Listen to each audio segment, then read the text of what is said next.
Welcome back to जागो लाहौर। जनाब, गुज़श्ता 3 महीनों की मुल्की इक़्तिसादी सूरत हाल की अगर बात कर ली जाए तो रुपए ने अपनी पोजीशन कम से कम 50 रुपए बेहतर बनाई थी और इससे महंगाई को भी कह लें कि काफ़ी हद तक ब्रेक लग चुकी थी, लेकिन पिछले चंद रोज़ से इसमें फिर इजाफा देखने को आ रहा है। लेकिन इस बार डॉलर की बढ़ने की जो रफ्तार है वो नहीं है जो गुज़श्ता 5 साल रही है। कुछ अच्छी खबरें भी हमारे पास आ रही हैं, जैसे एक्सपोर्ट्स में कुछ बेहतरी आई है और कहा यह जा रहा है कि आने वाले दिनों में मुल्क में गैर मुल्की सरमायाकारी आएगी और मुल्क के जो ज़रा मुबादला है उसके ज़खायर में भी इजाफा होगा।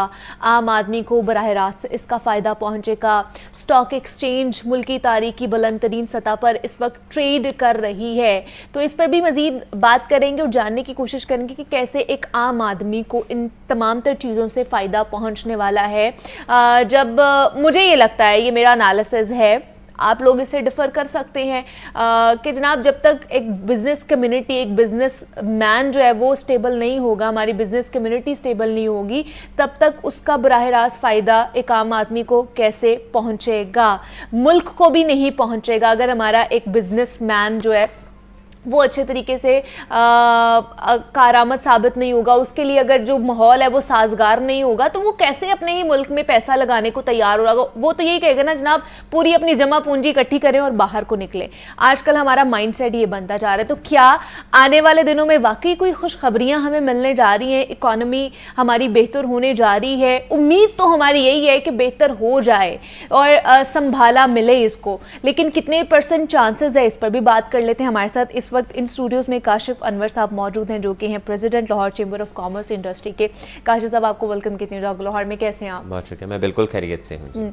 काशिफ साहब, अच्छी खबरें हमें सुनने को मिल रही हैं, शुक्र है। कहीं ना कहीं एक हवा का झोंका, सुख का सांस कहीं ना कहीं हमें मिल ही जाता है कि जो है ना अच्छी खबरें आ रही हैं, मईशत संभलने जा रही है, देन फिर एक जो आम आदमी है उसको डायरेक्ट फ़ायदा पहुँचने वाला है। तो मुझे आप बताइए कि क्या वाकई एक आम आदमी को फ़ायदा पहुंचेगा आने वाले दिनों में इन तमाम तर चीज़ों की वजह से? देखें, जो बज़ाहिर हालात इस वक्त इकॉनमी के हैं, यस गुड साइंस हैं, इसमें कोई दो राय नहीं है कि हमारी जो पैरिटी है डॉलर और रुपये की वो बहुत ज़्यादा है, लेकिन चलें 285 286 पे आकर वो रुक गई है। और जो हमारा इंटरबैंक और ओपन मार्केट का बहुत बड़ा डिफरेंस था, जो आउट ऑफ बुक्स काम हो रहा था, जो हम ये कह रहे थे कि जनाब पैसे हमारी किटी के अंदर नहीं आ रहे हैं, पिछले साल $4 बिलियन कम आया, अब वो जो हमारे एक्सपेट्रिएट्स हैं वो अल्टीमेटली स्टेट बैंक में भेजेंगे और उससे हमारा रुपया जो है मुस्तहकम होगा। अब चूँकि एक जगह पे आकर ये बात हो गई है कि रुपए ने एक जगह पे आकर स्टेबिलिटी को ले लिया है, लेकिन खौफ ये भी चूँकि निकला कि रुपए और डॉलर की पैरिटी 240 तक जाएगी, तो लोगों का ख्याल था कि रुपया मुस्तहकम होगा और मुस्तहकम होगा, जो कि हम चाहते हैं कि रुपया और मुस्तहकम हो। क्योंकि हम देखें, हम चूँकि एक्सपोर्ट बेस्ड इकॉनमी नहीं है, हमने हर चीज़ इंपोर्ट करनी है। उसकी मैं छोटी सी मिसाल देता हूँ कि फ्यूल भी बिजली बनाने के लिए स्टेट ने इंपोर्ट करना है। अब जब वो 285 पे इंपोर्ट करेगा और जब वो 240 पे स्टेट इंपोर्ट करेगी तो अल्टीमेटली 240 पे सस्ता होएगा, 285 पे वो महंगा होगा। तो ये बहुत ज़रूरी है कि हमारा रुपया मुस्तहकम हो, इसमें तो कोई दो राय नहीं है। और जब तक हमारा रुपया मुस्तहकम नहीं होगा, अब जब मैं इसकी बात भी करता चलूँ, जो आपने कहा जैसे IMF का सेकेंड रिव्यू हमारा हुआ है, ये भी बहुत खुशाइंद बात है। इसका ये मतलब है कि हमने उन टारगेट्स को पूरा किया, टैक्स के टारगेट्स को, बाकी जो शराइत थी, सब्सिडीज को खत्म करना, अवाम के ऊपर जो बोझ डाला था उसका फायदा हुआ है, आप ये कह सकते हैं। देखें, उसका फायदा लॉन्ग रन में ये हुआ कि हम बहुत ज़्यादा मकरूज हैं। हमने जो पैसा देना है, हमने उसकी अल्टीमेटली रोल ओवर वो हो जाएगा, हमें उसमें टाइम मिल जाएगा, ड्यूरेशन मिल जाएगी।